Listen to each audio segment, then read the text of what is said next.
여러분들 제가 그 강의 자료가 따로 없습니다. 잘 들으셔야 돼요. 잘 적으셔야 되고요. 지금부터 40분에 걸쳐서 제가 평생 동안 공부해온 거를 그 집약해서 알려드릴 텐데 이걸 하고 나서 저는 두 가지 목표를 세웠어요. 하나가 사실은 뭐 하는 건지 잘 모른 채로 왔거든요. 그냥 막연하게 병원을 소개를 하라 이런 거였는데 이 강의를 마치고 나서 여러분들이 어렴풋이 알고 있던 병원 산업에 대한 이해를 굉장히 잘 하실 수 있어야 되는 게 첫 번째 목표고요. 두 번째는 디자이너로서 그런 디자인의 그 이 전제 환경이죠. 전제가 되는 환경에 대한 이해를 확실히 한 상태에서 디자인에 들어갈 수 있도록 만들어야 되는 미션을 가지고 제가 여기 섰다고 생각합니다. 맞습니까? 제 강의가 끝나고 난 다음에 여러분들이 아주 훌륭한 병원 건축가의 안목을 가지셔야 되고요. 병원 산업에 대한 이해를 이 프로의 수준에서 하셔야 될 거라고 생각을 해요. 이제부터 시작을 하겠습니다. 우리가 알고 있는 병원은 여러분들 머릿속에 잘 그리셔야 돼요. 그리고 그 다음에 제가 얘기하는 걸 잘 받아 적으셔야 되고요. 굉장히 많은 단어들이 나옵니다.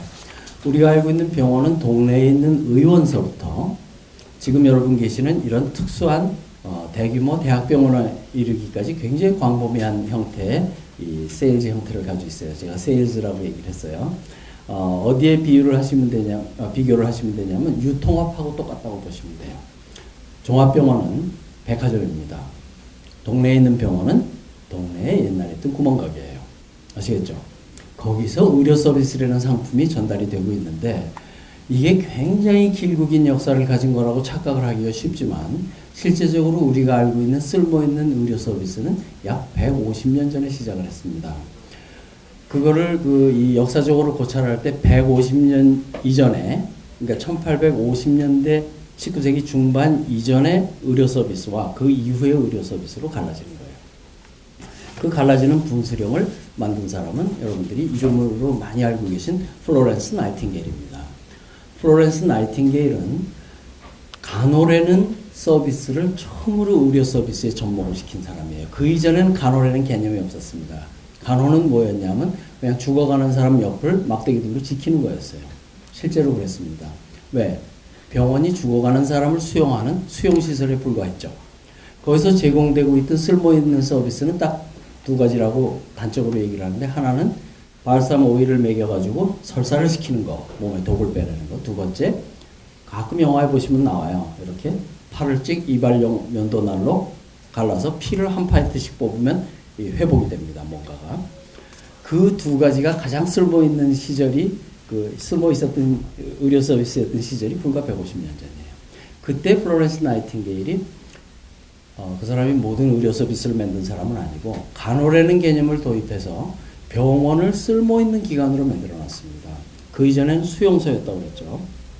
죽어가는 사람 또는 노숙자, 방랑자, 불황자를 위한 시설이 병원이었어요. 하숙사. 그 이전의 병원들을 보면 대개 그런 형태를 취하고 있습니다. 수도원이나 성당에 부속이 돼서 많은 사람들을 가둬놓고 거기서 죽을 때까지 기다리면서 거기서 너스라고 부르는 사람들, 간호사는 뭐였냐면 작대기를 들고 열쇠를 들고 잠궈놓은 병동문을 지키면서 찾아온 가족들한테 이 고리를 뜯는 사람이었다고 그래요. 그게 간호라는 직종인데 이 우아한 집안 출신의 나이팅게일이 처음으로 내가 간호사가 되겠다고 선언을 하고 나서는 영국이 완전히 뒤집어졌어요. 왜? 어떻게 저런 천한 직업의 귀족집 딸이었거든요. 근데 그 사람은 거기서 틈새를 본 거예요. 시장의 틈새를 본 게 뭐냐면 쓸모있는 의료 서비스가 없어도 잘 돌보기만 해도 환자가 자기 힘으로 회복이 된다는 것을 발견을 했죠. 일찍이. 그래서 자기 혼자 트레이닝을 하고 그걸 입증하기 위해서 크리미아 전쟁에 종군을 했어요. 이 할머니는 90살에 돌아가시기까지 1820년에 태어나서 1910년에 돌아가셨는데 돌아가시기까지의 90년의 생애를 온몸으로 실증을 했습니다. 방을 청소하고 환기를 해주고 햇빛을 비치면 어떻게 죽어가던 사람들이 살아나는지를 전쟁터에서 실증을 했고 그 전쟁터에서 2년 동안 딱 종군을 했는데 그 사이에 이 세계가 뒤집어질 정도의 주목을 받는데 성공을 했어요. 요새로 말하면 미디어를 이용해서 떴죠. 어떻게 떴느냐. 크리미아 전쟁에 종군을 할 때 38명의 자기가 트레이닝 시킨 간호사를 데려갔어요. 자기 이모도 그 중에 하나 있었다고 그래요. 데려가 가지고서 전쟁터에서 다친 병사들이 있는 그 스쿠타리의 병동에서 청소하는 것만으로 사망률을 20분의 1로 줄였어요. 뭐 너무 당연하겠죠. 깨끗하지 않으면 그냥 죽는 거예요. 전쟁에서 죽은 사람보다 5배 많은 사람이 병원에서 죽었다고 그래요. 그때 전쟁터에서. 그거를 청소하고 밥 먹여주고 침대 시트 갈아줘서 살려놓은 그 실증 사례가 있고, 2년 후에 런던으로 귀환했을 때 전쟁이 뭐 지지부진해서 그랬는데 유일한 영웅으로서 돌아왔습니다. 빅토리아 여왕이 마중을 나갔다고 그래요. 어디? 빅토리아 스테이션으로. 그래서 같이 시가 행진을 할 정도였고, 그 30살의 약관의 그 젊은 여자가, 결혼도 안 한 젊은 여자가 전쟁터 2년 하고 나서 런던에 돌아왔을 때는 이 슈퍼히어로가 돼 있었어요. 모금한 돈이 그 이름으로 쌓여있는 돈만 우리나라 돈으로 한 200억 정도가 됐었다고 해요. 기금, 나이팅게일 기금. 나중에 이 돈으로 나이팅게일 간호학교를 세웁니다. 그리고 돌아오자마자 여왕한테서 이 승인을 받아가지고 성 토마스 병원, 영국의 3대 런던에 3대 대학병원이 있었어요. 성 바르톨로메 병원, 그 다음에 가이스 병원, 그 다음에 성 토마스 병원. 그 중에 성 토마스 병원 재건 계획을 총괄을 합니다. 그래서 자기가 거기서 익혔던 모든 이 병원에서의 필요사항을 반영한 병원을 졌어요. 그게 성 토마스 병원이고, 오늘날도 웨스트민스터 시계탑 아시죠? 빅벤. 그 건너편에 있어요. 런던을 여행하시는 분들은 꼭 그 병원을 가서 보시고, 거기, 그 옆에 나이팅게일 간호학교 박물관도 한번 보세요. 그분이 신던 신발도 있어요.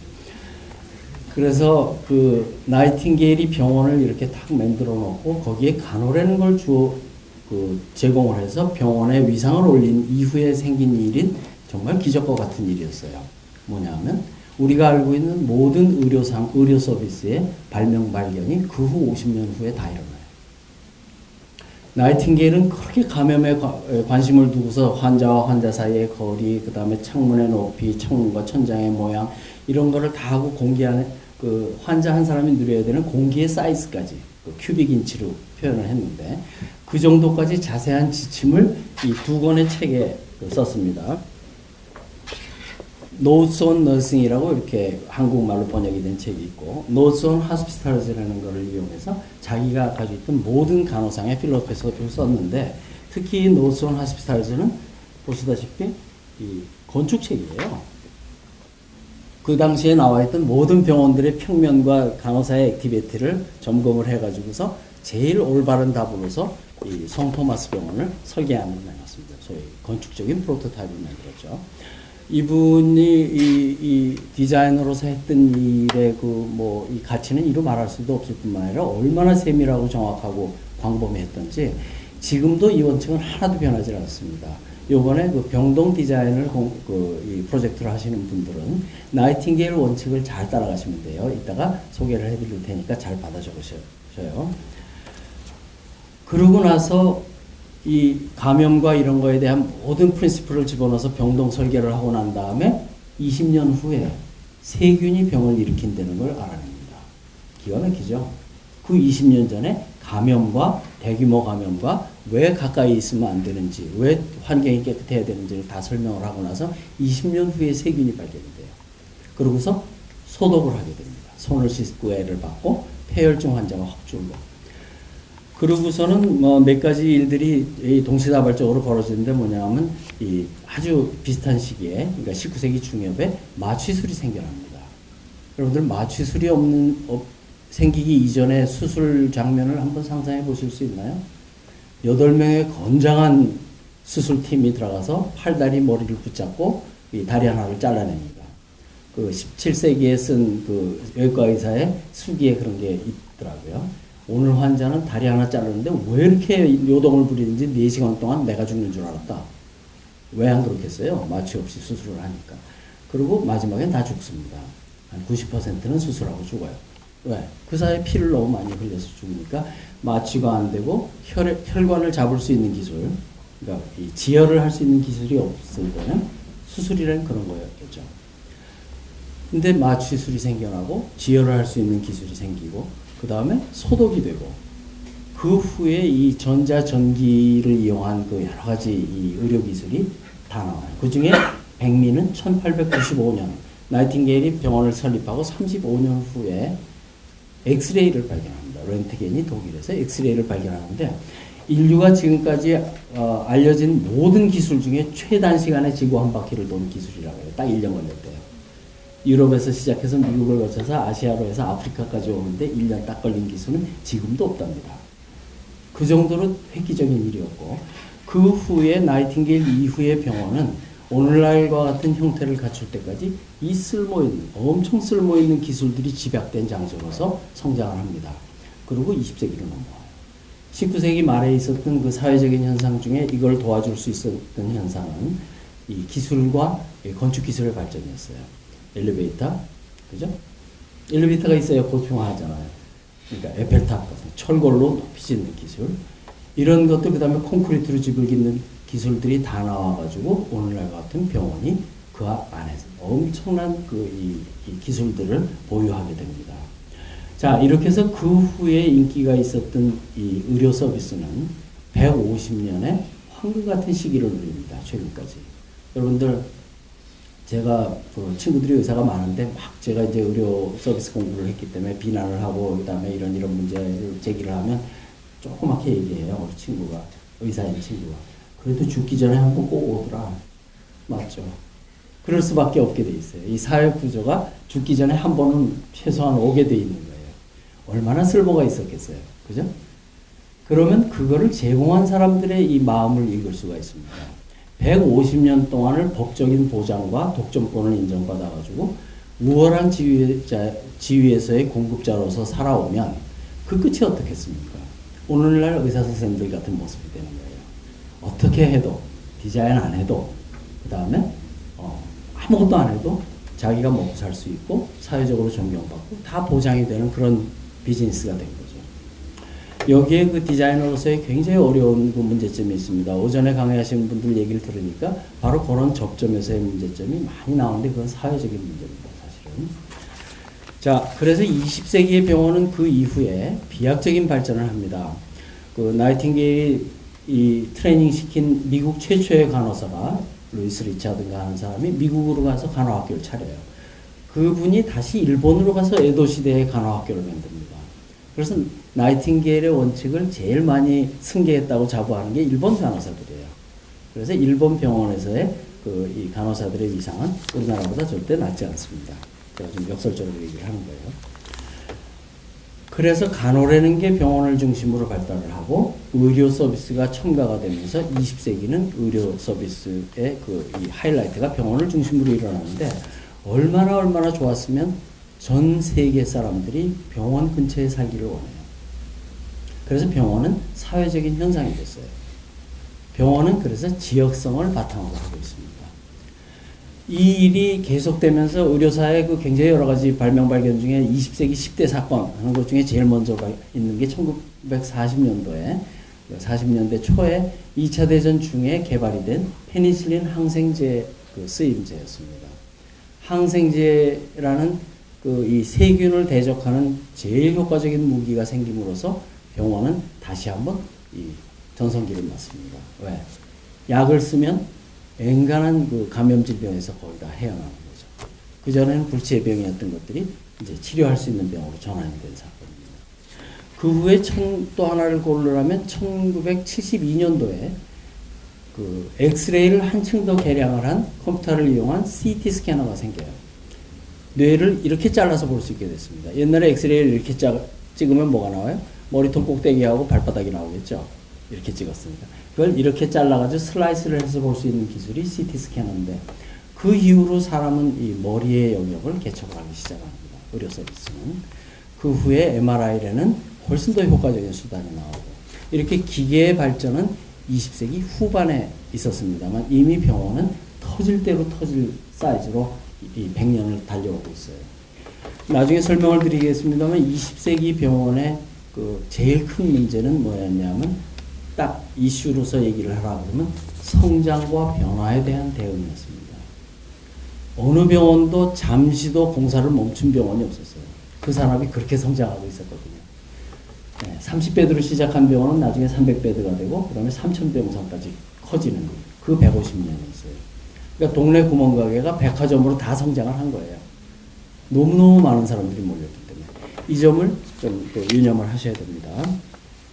2차 대전을 거치면서 세계 1, 2차 대전을 거치면서 외과의 기술은 훨씬 더 발전을 합니다. 수술은 지금 알고 있는 서양 의료 서비스의 가장 효과적인 분야가 됐어요. 수술을 잘하면서 별게 다 생겼고 장기 이식까지 하지 않습니까?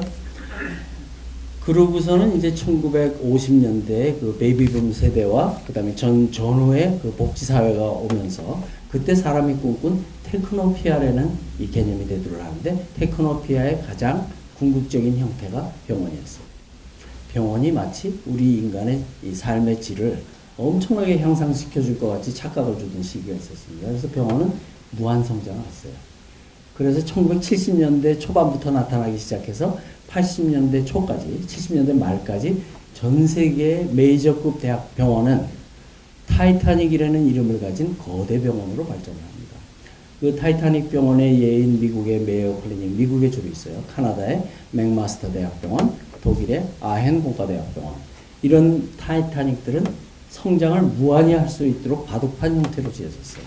층수는 높지 않아요. 왜냐하면 높이 지면 성장이 잘 안 되거든요. 그래서 옆으로 펼쳤는데 마치 그 달나라의 때는 그 외계인 본부처럼 늘어납니다. 계속 증식을 할 수 있도록.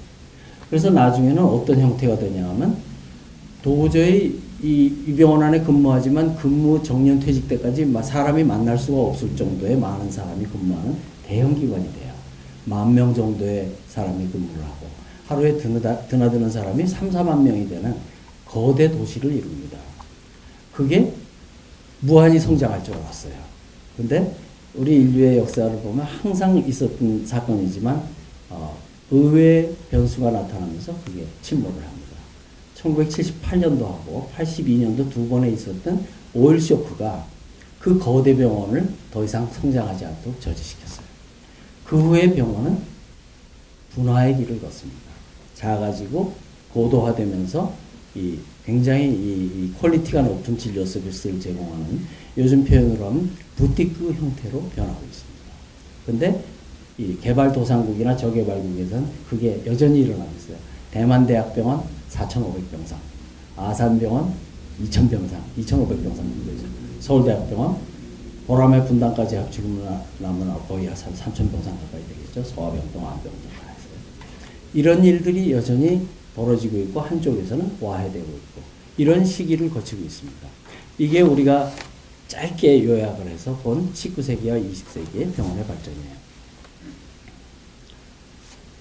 자, 1960년대에 들어오면서 특히 영국을 비롯해서 영국은 처음으로 1948년도에 내셔널 헬스 시스템이라는 걸 도입을 해서 전 국민 무상 의료를 실시를 합니다.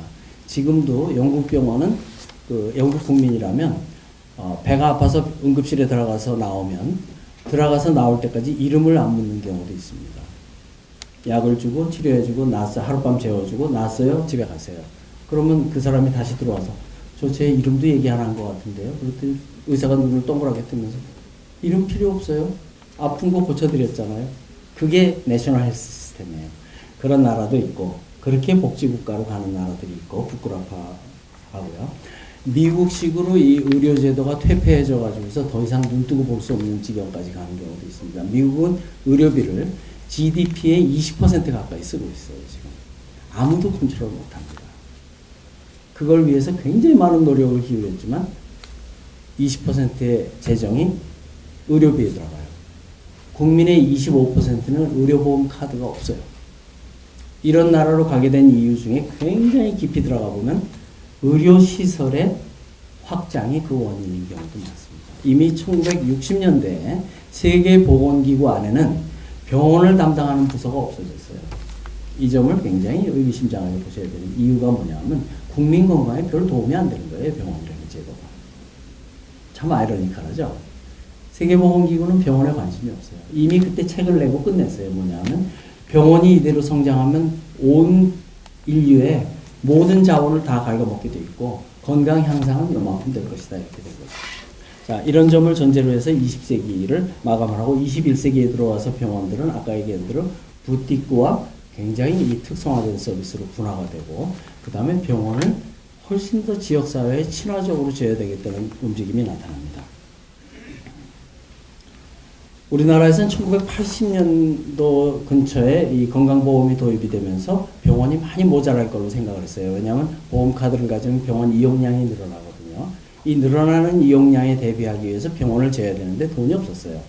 그래서 일본과 독일의 차관을 얻어가지고 약 60개의 병원을 한꺼번에 오픈합니다. 인류 역사상 처음으로 한 해에 그 다음 해에 병상수가 30% 늘어난 사례를 만들었어요. 우리는 기적을 많이 만들잖아요. 그래서 30%의 병상이 한 해에 늘어났어요. 1983년도. 그리고 문 열자마자 망한 병원이 그 중에 한 10개쯤 되고요. 왜? 문 열어서 이 돈을 벌 수 있을 때까지 못 버텼던 거죠. 그런 영세한 자본들이 들어와서 병원을 만들고 오늘날 우리나라 의료의 근간을 이룹니다. 그 다음에 1990년대 들어와서 우리나라에 있었던 굉장히 뚜렷한 현상은 대기업의 병원 진출이에요. 아산병원, 삼성의료원, 우리가 빅5라고 부르죠. 빅5. 어디죠? 서울대병원, 아산병원, 삼성의료원, 세브란스, 그 다음에 정말 조그만 브라더지만 가톨릭 병원. 제가 아까 가톨릭 대학 교수로 소개를 받아서 저도 깜짝 놀랐는데 그냥 1시간 강의를 하고 있을 뿐이에요. 그 카드 사람들 만나면 절대 제 얘기하지 마세요. 교수를 사칭하고 다닌다고 얘기할 것 같아요. 자, 이게 우리가 알고 있는 병원이 성장을 해온 20세기의 과정이고요. 자, 다음 단계는 이제 병원이란 어떻게 규정되어 있는지를 아주 짧게 설명을 드릴게요. 병원은 우리가 알고 있는 종합병원은 General Acute Hospital의 한국말 버전입니다. General Acute Hospital. General이라는 건 아무 질병이나 다 본다는 뜻이에요. 반대는 스페셜이에요. 스페셜은 이런 암병원, 그 다음에 뭐 소아병원, 뭐 백혈병 전문병원 이런 게 스페셜이고, 어큐트라는 건 급성질환을 얘기를 합니다. 급성질환을 다루는 병원이 종합병원이에요. 만성은 어떡하냐? 고혈압, 당뇨, 그 다음에 많은 성인병들이 정신병, 만성질환인데 그거는 별도의 병원들이 따로 있어요. 그래서 그거는 만성병원이라고 부르는 거고요. 그래서 제너럴 어큐트 호스피탈이라는 개념이 20세기에 성립이 된 병원의 형태입니다. 그 외에 소아병원, 모자병원, 각종 각 과목별 전문병원, 그 다음에 요양병원처럼 큰 케어가 주어지지 않지만 계속 돌봐지는 그런 병원의 형태도 나타나고 있어요. 그 다음에 의료 시스템의 제일 저변을 이루는 의원. 의사가 나가서 한 사람이나 두 사람이 개업을 해서 동네 사람을 진료하는 의원. 그 다음에 이제 준의료기관으로 조산원이라는 게 아직도 있긴 있어요. 조산사가 애를 전문적으로 받아주는 기관인데 전국에 몇 개 남질 않았습니다. 이런 분류체계도 있고 또 하나는 티칭 호스피탈과 논 티칭 호스피탈로 나눌 수 있어요. 교육병원과 교육이 주어지지 않는 병원. 교육이 주어지지 않는 병원은 지역병원으로 보시면 되고, 티칭 호스피탈이라는 건 이런 대학병원이나 사람을 양성시키는 병원인데 상당히 큰 규모입니다. 거기에는 교육 기능이 별도의 이 디파트먼트로 있고요. 그 다음에 크게 의료기관을 3단계로 나누기도 합니다. 많이 들어보셨겠지만 1차, 2차, 3차 병원이라는 개념이에요. 그래서 3차 병원은 아주 고도화된 이런 서울대학병원, 2차 병원은 이 로컬 호스피탈, 그 지역의 엔간한 문제를 다 해결하는. 그러니까 1차 의사가 이 리퍼럴, 환자를 의뢰를 했을 때 그걸 해결해내는 데를 2차 병원이라고 하고, 1차 병원은 우리가 아무 때나 걸어 들어갈 수 있는 병원이에요.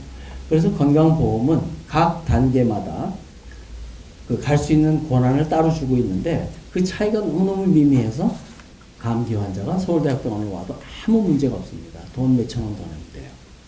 이런 것이 우리나라 의료제도에 많은 문제를 일으키고 있죠. 자, 세 번째 섹션입니다. 병원을 이렇게 건물로서 여러분들 머릿속으로 다 그려보실 수는 있지만 건물은 사실은 굉장히 다양한 레이어, 층의 시스템입니다. 그렇게 컸어요. 20대기 동안. 수도 없는 레이어의 시스템들이 물려서 돌아가고 있는 굉장히 복잡한 유기체입니다. 그 유기체를 한꺼번에 이해를 할 수 있도록 제가 분류를 해봤어요. 병원 전체를 크게 묶는 시스템은 매니지먼트 시스템입니다. 경영관리 체계가 있어요. 뭐 그런 게 있겠지라고 생각하세요. 그냥.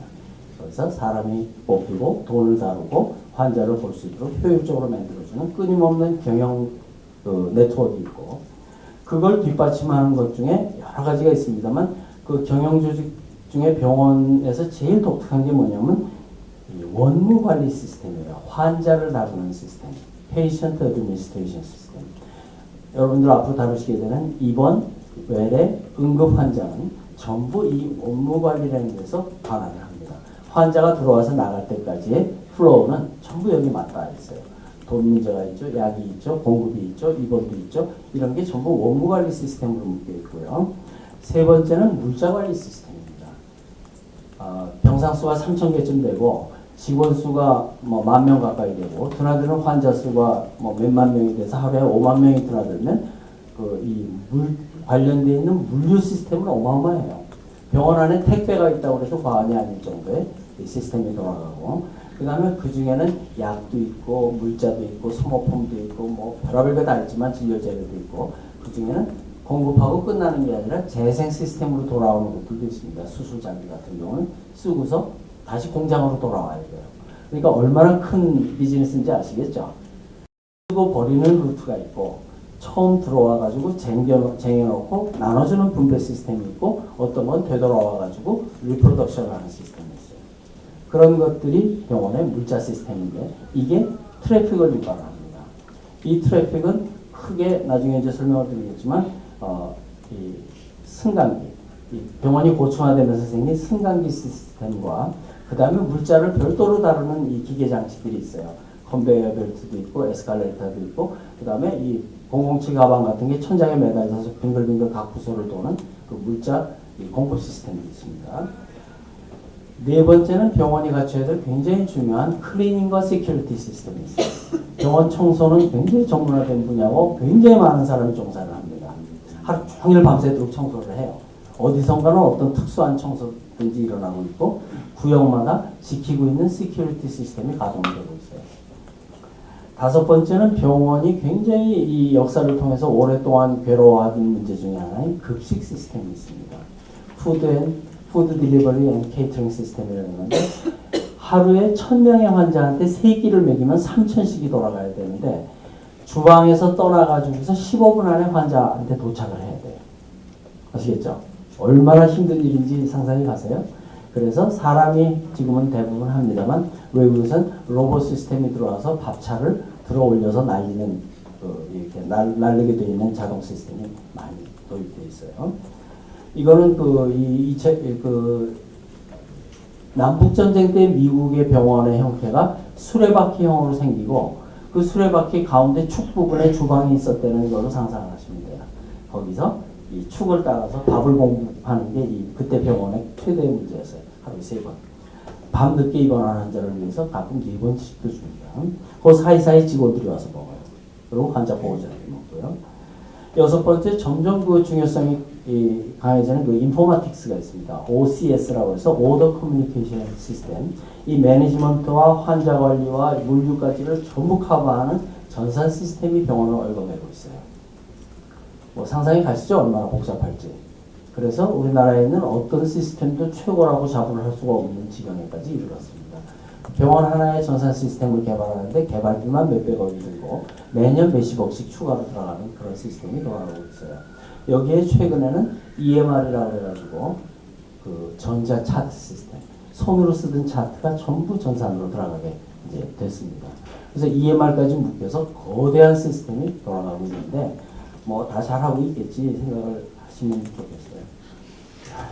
그리고 거기에 덧붙여서 이 화상 전송 시스템이라고 팩스, 엑스레이 영상이나 각종 진단 영상이 이 시스템 안에서 서로 공급이 되고 저장이 됩니다. 7번째는 건축하고 관련되어 있는 부분이고, 나이팅게일이 그렇게 강조하던 내용이 여기서 기계화돼서 나타난 HVAC라는 단어가 있습니다. HVAC. 뭐의 약자인지 아시겠어요? 네, AC는 진짜 어렵죠? Heating, Ventilating, Air Conditioning이에요. 미안합니다. 별거 아니라서. 이 설비 시스템이 점점 대규모화된 병원에서는 어쩔 수 없이, 아까 오전에 얘기하신 분이 주리하시네, 그분이 얘기를 할 때 싱가포르의 어떤 병원은 자연환기와 인공환기 부분이 갈라져 있다고 그러는데 참 멋진 아이디어인데, 자연환기는 점점 줄어들고 있어요. 이 창문 막힌 거 보시죠? 인공환기 천장에 있는 이 뚜그런 통을 이용해서 이 인공호흡을 하고 있는 거예요, 이 건물은. 이런 식으로 점점 바뀌어 나가고 있습니다. 이 HVA 시스템은 이것만 한 학기를 설명해야 될 정도로 복잡한 시스템입니다. 그 다음에 여덟 번째는 세이프티 시스템이에요. 파이어 세이프티. 병원 안에서 불이 나면 어떡할까요? 신생아실에 있는 아가들은 어떡할까요? 불 났어요. 신생아실에 30명 있었어요. 어떡하죠? 애들이 못 도망갔잖아요. 그럼 간호사들이 이렇게 양팔에 끼고 가나요? 간호사들 4명밖에 없어요. 어떡하죠? 그 구하는 방법이 다 있는 게 거기에 우리나라는 잘 없습니다. 외국에는 8개의 포켓이 달린 조끼가 있어요. 그래서 아기를 하나씩 앞뒤에다 집어넣고 튀는 겁니다. 그런 세이프티 시스템도 있고요. 수술을 하다가 불이 났어요. 다 열어놨어요. 막 해서 막 이쪽 심장 뛰고 막 여기 기계 걸어놓고 불났어요. 어떻게 해요? 스프링클러 터져요? 오, 열어놓고 샤워하는 거죠. 어떻게 할까요? 환자는 포기를 해야 돼요. 열어놨기 때문에. 그리고 불이 나서 직원들은 빨리 도망가야 됩니다. 스프링클러는 안 터져요. 그 터지면 너무 끔찍하잖아요. 그죠? 그래서 스프링클러는 안 터지도록 병원에 돼 있는 부서들이 많고, 그런 파이어 세이프티에서부터 해서 감염 관리의 문제, 그 다음에 이 디제스터의 문제, 지진과 이 천재지변의 경우에 병원이 손상을 보고 거기에 대비한 시스템은 일본 병원을 한번 가보시면 굉장히 잘 아실 수 있어요. 일본 병원은 구석구석에 이거에 대비가 다 돼 있어요. 갑자기 간호사들이 철모를 쓰고 나타나는 거죠. 그 다음에 9번째, 병원 전체를 감싸고 있는 동력계통이 있습니다. 전기와 파워 서플라이가 어마무지하게 복잡한 형태로 들어가 있어요. 발전소에서부터 와가지고 천장에, 이 옥상에서 변전을 해서 병원 안에 신경망처럼 보급을 하고 있습니다. 여기에 있는 콘센트 하나가 결국은 어디선가 전기가 컨트롤되고 있다는 걸 아셔야 되고요. 그게 끊어졌을 때에 대비해서, 자, 수술하고 있는데 정전됐어요. 어떡하죠? 담배 한 대 피면서 기다릴까요? 그게 아니라 병원에는 순간적으로 스위치가 바뀌게 되어 있는 장치가 있어서 전기가 나간 순간 여러분들이 전혀 인식하지 못하게 배터리가 가동이 돼요. 중요한 부분에서는. 비상등, 수술등, 그 다음에 수술장 안에 콘센트 이런 거는 거기에 물려있는데 그게 어마어마하게 비싼 배터리 시스템을 씁니다. 그 배터리 시스템은 매 3년마다 갈아줘야 돼요. 몇 억씩 들여서 갈거든요. 한 번도 안 쓰면 참 손해지만 그렇게 돼 있어요. 그리고 그 배터리가 커버를 해주지 못하는 시간은 발전기가 돌아가게 되어 있습니다. 그래서 병원 전체가 발전기를 한 15분 안에 돌리도록 되어 있고 배터리는 그 사이를 커버해주게 되어 있어요. 이런 시스템이 다 잘 되어 있습니다. 여러분들이 눈에 안 보이는 부분에서 병원을 가동시키고 있는 힘이에요. 그 다음에 잘 아시겠지만 이제 급수, 급탕이 제공이 됩니다. 병원 전체에 수도가 들어가요. 모든 방에 손 씻는 거 아시죠? 거기 서울대병원에 옛날에 써 있었어요. 제가 여기 근무할 때는 발 씻지 마시오. 왜냐면 거기다 발 씻으면 자꾸 세면기가 떨어져서 발 못 씻는 그 세면대가 있었거든요. 그리고 뜨거운 물 공급이 돼요. 24시간. 집에서 병원 근무자들은 집에 더운 물이 안 나오면 병원에 와서 샤워를 합니다. 그리고 그걸 빼주는 스위지 시스템이 굉장히 심각한 사이즈로 오염 방지 시설로서 되어 있어요. 정화 시스템. 일반 정화조가 아니라 세균이 나가서 충분히 이 살균이 돼서 지역사회에 영향을 안 끼칠 정도의 오수 합동 정화조 뭐 이런 게 있어요. 그게 다 병원 밑에 묻혀 있는데 그 사이즈가 상상을 초월합니다. 11번째는 그 수직으로 옮겨주는, 아까 잠깐 얘기했지만 수직 운송 체계가 항상 이 고층화된 병원에 있어요. 그 화물이나 비상이나 그다음에 급식을 위한 엘리베이터가 따로 있기도 하고요. 병원에 따라서는 VIP용 엘리베이터도 따로 해요. 근데 그 VIP용은 제가 동선을 보니까 사체 운송용하고 같이 쓰면 딱 좋겠더라고요. 그 빈도나 이런 걸 볼 때. 그 다음에 12번째, 병원이기 때문에 생기는 시스템이 웨이파인딩 시스템이 있습니다. 웨이파인딩. 제가 안암동에 있는 고대 의료원에 갔다가, 제가 병원 건축을 평생을 공부를 한 사람인데, 디자이너로서 나가는 길을 못 찾아가지고 1시간을 돌았어요. 보니까 제가 돌고 있는 데가 지하실이더라고요. 그래서 나갈 수가 없었는데 지상으로 나갈 수 있는 건 3층에 있었어요. 근데 아무도 그걸 유도를 안 해줘가지고 전 지하가 제일 마지막 층이니까 나가는 걸 거라고 생각하고 거기서 수도 없이 돌았는데 그 병원 설계한 사람을 나중에 만나서 제가 어깨를 두드려줬죠. 자, 병원을 그러면 이제 20세기의 병원이 가장 전형적인 형태로 발전했을 때 어떤 디파트먼트로 구성되어 있는지 한번 보세요. 첫 번째, 입원 시설이 있습니다. 그건 나이팅게일 시절부터 입원 시설은 병원의 근간입니다. 입원 시설이 왜 필요한가를 좀 한번 따져봐야 돼요. 입원 시설은 환자를 관찰을 하고 그 환자의 이 프로그노시스라고 해요. 예후를 열심히 관찰하기 위해서 입원을 시킵니다. 환자도 입원하기 싫어해요. 왜? 집 떠나면 고생이라는 말이 있잖아요. 그 앞에 무슨 고생이라고 괄호가 하나 있더라고요. 집 떠나면 무슨 고생을 하기 때문에 입원하는 게 그렇게 즐거운 일은 아니에요. 그렇지만 어쩔 수 없이 동해안에 와서 빨갛게 껴가지고 남들이 입던 파자마를 하나 줍니다. 그럼 그걸 입고서 거기서 있으려는 때까지 있어야 돼요. 이 세상에 이렇게 비참한 일은 없을 거예요. 입원 시설을 요번에 주의 깊게 보시는 분들은 환자가 어떤 마음으로 거기 누워 있겠는지를 한번 좀 잘 생각을 해보세요. 절대 원해서 있지 않습니다. 두 번째 부분은 이 20세기 들어와서 커진 부분이에요. 나이팅게일 시절까지는 입원 시설이 병원의 전부였어요. 85%. 근데 그 이후 여러 가지 쓸모있는 기술들이 들어오면서 외래라는 기능이 생겼습니다. 외부 환자가 와서 진료를 받고 가는 시스템이에요.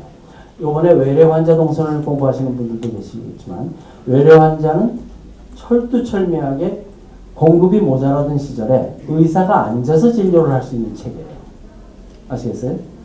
외래는 의사가 출장을 안 가기 때문에 생긴 이상한 제도입니다. 전 국민이 몰려와서 그 방 앞에 앉아있다가 3분을 보고서 인사 꼭꼭하고 집에 가요. KTX 타고 2시간 왔다가 비행기 타고 가기 때문에. 그게 외래예요. 아시겠죠? 외래는 병원의 저충부를 이루면서 점점 옆으로 퍼져갔습니다. 왜? 한없이 커졌기 때문에 아래층에 드는 게 최고죠. 많은 사람이 오고. 혼자 오지 않잖아요. 가족도 다 데리고 오거든요. 그 다음에 외래의 일부로서 변형된 응급실이라는 체제가 생겼는데 그 응급실은 표현을 하길 병원 내 병원으로서 표현을 합니다. 응급 환자는 병원이 24시간 열려있는 창구로 들어온 거예요. 응급실로 찾아왔다고 해서 다 응급 환자가 아닙니다. 가짜 환자도 많고요. 입원을 안 시켜줘가지고 거기 와서 농성하는 환자도 많고요.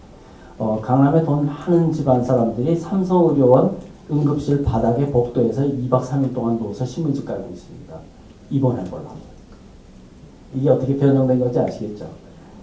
이머전시는 응급부서는 A&E라고 부릅니다. 영국선. Accident and Emergency예요. 사고를 당했거나 진짜 급할 때 생명이 경각에 달린 게 이머전시예요. A&E라고 부르고 미국에서는 뭐라고 부르죠? 드라마 제목 있잖아요. ER. 이머전시 룸의 약자예요. 참 별거 아니죠. 그 다음에 세 번째 병원에서의 큰 디파트먼트는 D&T 디파트먼트입니다. Diagnosis and Treatment. 진단과 치료 부문이에요. 거기에는 엑스레이라든지 분만장 뭐 이런 것들이 다 거기 들어가 있어요. 검사, 진단 검사예요. 그 다음에 시간이 40분이 다 됐네요. 반도 못했는데.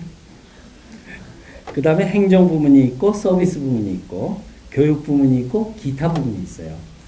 이게 뭔지는 여러분들한테 이번에는 큰 관련이 없는 것 같습니다. 자, 병원을 디자인하는 사람은 어떤 이 테마를 가지고 하는지를 제가 간략하게 설명을 드릴게요. 병원은 20세기에 이 성장과 변화라는 테마를 가지고서 성장을 해왔습니다. 그 중에서도 병동은 옵서베이션과 프라이버시라는 주제로서 발전을 해왔어요. 옵서베이션이 좋으면 아까 나이팅게일 워드 보셨죠? 옵서베이션이 좋으면 프라이버시가 없어요. 프라이버시가 좋으면 옵서베이션이 잘 안 돼요. 다 칸 안에 들어가 있죠. 프라이버시를 중시한 건 미국 계열의 병원이고 옵서베이션을 중시한 거는 불합화 병원들입니다. 그 다음에 병원을 어떤 형태로 지을 것인지를 굉장히 고민을 하는데 주로 멀티윙 시스템을 써요. 위에서 볼 때 가지가 많이 달려야 창문이 많이 있겠죠.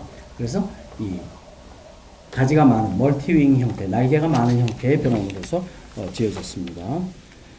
그 다음에 이 병원의 동선 체계를 잘 수립을 하는 게 중요하고 병원 건물을 디자인할 때 동선 체계는 도시계획에 준한다. 이렇게 보시면 돼요. 도시계획. 길 없는 도시는 못 보셨죠? 우리나라 한 군데 있어요. 길이 없어가지고 그 후로도 집값이 오르지 않는 상계동이 바로 그렇습니다. 상계동은 간선도로 없이 아파트만 짓기 시작해서 생긴 도시예요. 지금도 상계동으로 가는 주도로가 어디냐 물어보면 아무도 몰라요. 없었기 때문에. 병원도 똑같습니다. 병원이 성장하고 변화하는데 제일 중요한 거는 트래픽 시스템을 어떻게 수립하느냐예요. 높이 질수록 성장하기 힘들어요. 옆으로 펴면 땅값이 너무 비쌉니다. 그 딜레마에서 중간선을 택한 게 20세기 병원 건축의 딜레마예요. 마지막으로 디자이너로서 병원을 볼 때 그 이슈들 몇 가지가 제가 제안드리고 싶어요. 이슈를 한 40가지 써왔는데 제가 한 3가지로 줄이기로 했어요. 그 중에 제일 큰 이슈는 뭐냐면 의료진이 하고 있는 얘기를 절대적으로 받아들이셔서는 안 돼요. 그 사람들은 150년 동안 아무 검토 없이 자기 선배들이 하던 걸 따라오는 분들이에요. 따라서 그 사람이 이유를 대면 그 이유도 상식에 어긋날 수가 있다는 걸 항상 의심하셔야 됩니다. 병원에 근무하는 모든 사람들은 자기가 근무하는 당위성을 입증하기 위해서 핑계를 개발하는 굉장히 나쁜 습성이 있어요. 그 핑계가 병원의 변화를 저해하고 있는 제일 큰 요인입니다. 따라서 디자이너들은 가서 아주 근본적인 데까지 질문을 하셔야 돼요. 의사 선생님한테 물어보세요. 왜 가운을 입는지. 속 시원하게 대답하는 사람 없는데 화내는 사람은 굉장히 많아요. 이걸 어떻게 안 입냐는 거죠. 이유는 심리적인 데 있어요. 실용적인 게 아니고. 내가 당신과 차별화되는 위치에 있습니다 하는 그 리추얼로서, 의식으로서 흰 가운을 입고, 청진기. 의사를 100명을 맞고 물어보세요. 청진기로 뭐 들을 수 있는지. 자기 목소리 들을 수 있어요. 그 대신 그 기계를 차면 자기가 신분이 달라져요. 아시겠죠? 그러면 디자이너가 뭘 해결해야 되는지를 잘 보셔야 돼요. 의료진이 얘기하는 의견 중에는 항상 의심을 하셔야 되는 부분이 있다. 두 번째, 의료진이 그렇다고 안 물어보면 안 돼요. 여러분들이 굉장히 좋은 아이디어를 해서 냈는데 한 큐에 날아가는 수가 있어요. 그런 예들이 병원 건축에 참 많습니다. 다른 디자인은 모르겠는데 그 어떤 유명한 건축가가 병원 수술장 디자인을 할 때 앞에 그 워터파크에 있는 그 이 샤워 있잖아요. 샤워 터널을 만들었어요. 모든 수술 요원들은 거기서 샤워하고 들어가라고. 나중에 열흘 있다 문 닫았습니다. 지금도 수도꼭지 다 천장에 달려 있어요. 그 아우슈비츠 가스실처럼 생겼거든요. 누군가 디자인했겠죠? 왜? 샤워하고 난 다음에선 사람 피부에서 엄청난 스케일이 날려가지고 수술에 치명적인 해를 끼친다는 게 나온 거죠. 오히려 기름을 바르고 들어가야 되는 거예요. 피부가루 날리지 않게. 마스크 쓰고. 이런 아이디어의 실패 사례들, 아까 실패 사례 얘기했는데 수도 없이 많습니다. 따라서 여러분들이 의견 교환을 하시되 항상 근본적인 거는 잊지 마셔야 돼요. 그건 상식에 있습니다. 의료진의 전문성에 있지 않고. 아시겠죠? 그 다음에 이분들하고 얘기를 할 때 절대 그 의료진의 자존심을 상하게 얘기하시면 안 돼요. 왜냐하면 자기가 굉장히 오랫동안 믿어오고 선배들이 해온 일인데 그거 틀렸잖아요 이렇게 얘기하면 버럭 화내면서 다시는 안 볼 거예요. 그래서 제가 보기엔 이런 아니인데 어떠세요? 라고 갖다 주면 많이 보고 있다가 조금 씁니다. 조금은 쓰면 성공한 거예요. 이런 방식을 디자이너는 항상 유지하셔야 돼요. 그래야 잘 다룰 수 있어요. 그 다음에 어쨌든 뭐 그런 일들은 주의하시면 되고요. 그 다음에 정말 유의하셔야 될 건 의료 서비스가 절대적이지 않다는 겁니다. 의료 서비스는 의과대학 본과 1학년을 마칠 때 배워요. 90% 이상의 질병을 치료할 수 없다는 거예요. 의사 선생님들은 불과 10% 이내의 질병을 진단하고 치료할 수 있어요. 그러니까 병원에 온 환자 중에 극단적으로 얘기해서 90%는 사실은 대책이 없이 돌려보내야 되는 환자입니다. 이런 점이 있다는 걸 잊으시면 안 돼요. 의사들이 이런 처방을 해서 이렇게 해서 끝까지 가야 합니다 할 때 그 말기암 환자를 어떻게 하는지 보시면 잘 나와요. 말기암 환자 그 항암 치료라는 걸 해가지고 기진맥진 해가지고 다 더 이상 듣지 않고 퍼지기 시작하면 미안하지만 집에 가시라고 얘기를 해요. 집에 가서 맛있는 걸 많이 사 드시라고. 그 의료기관이 할 얘기가 아니잖아요. 그런 게 현대 의료의 내막이기 때문에 그걸 절대 시하면 안 된다는 겁니다. 여기에 더 나은 방법이 있을 수도 있다는 것까지도 항상 의심하셔야 돼요. 제가 아는 많은 의사들은 자기가 말기암이 되면 항암 치료 안 받고 산에 가서 죽겠다고 그러더라고요. 그래서 그런 거였구나. 그렇죠. 마지막으로 병원은 히포크라테스 시절부터 나이팅게일에 이르기까지 사람들의 어떤 해를 가해서도 안 되는 대의명분이 있습니다. 어떤 해를 가해서도 안 된다. Do no harm이라는 얘기가 있어요. 절대 해를 끼치면 안 돼요. 병원에 와서 화장실을 틀었더니 물이 넘쳤다. 그것도 해를 끼친 거예요. 어떤 환자도 병원에 와서 심리적이건 뭐건 타격을 받으면 안 되는데 그걸 세계보건기구가 헌장으로서 만들어 놓은 게 있어요. 건강의 정의예요. 헬스. 헬스라는 건 이것이다라고 세계보건기구가 정한 4가지 항목이 있는데요. 첫 번째는 피지컬 웰빙이라는 거예요. 신체적으로 건강하게 해줘야 되고, 두 번째는 멘탈 웰빙, 정신적으로 해를 끼쳐서가 안 돼요. 세 번째, 소셜 웰빙을 지켜줘야 돼요. 환자의 존엄성과 사회적인 접촉을 막아서는 안 돼요. 네 번째, 10년 전에 하나를 더 추가를 했어요. 마지막으로 스피리추얼 웰빙이라는 게 있습니다. 교회 가라는 얘기가 아니고요. 환자의 해피니스를 위해서, 사람은 해피니스를 추구할 때 건강하다는 얘기죠. 이 4가지 항목이 디자인에 꼭 반영되어야 되는 거예요. 이게 우리가 얘기하는 퀄리티예요. 물론 굉장히 많은 얘기들이 더 있습니다만 제가 지금 오늘 6분 걸렸는데 오늘 드린 말씀이 제가 4학기 동안 얘기한 거예요. 4학기 동안 얘기하니까 40분에 얘기하니까 저도 참 대단하죠. 여러분들이 별로 많이 못 알아들으셨을 거라고 저는 확신하고요. 그 중에서 잊지 마셔야 될 건 뭐냐면 디자이너로서 뭔가를 좀 쓸모있는 일을 할 때는 사람들이 행복하게 해주는 거잖아요. 그때 진짜 중심을 잘 잡으셔야 됩니다. 모르는 걸 들었다고 해서 현혹되지 마시라는 거. 의료계에는 그런 게 너무너무 많습니다. 그런 거 하나도 없어요, 사실은. 뒤집어 보면 중요하고 복잡하고 정말 신비스러운 건 아무것도 없습니다. 오직 사람들이 편안하고 쓰기에 좋고, 사람들은 150년 동안 너무너무 거칠게 다뤄져가지고 이 의료기관에 의해서 요만큼만 잘해주면 굉장히 행복해요. 아시겠죠? 그게 스피리추얼 웰빙일 거라고 저는 생각합니다. 이상입니다.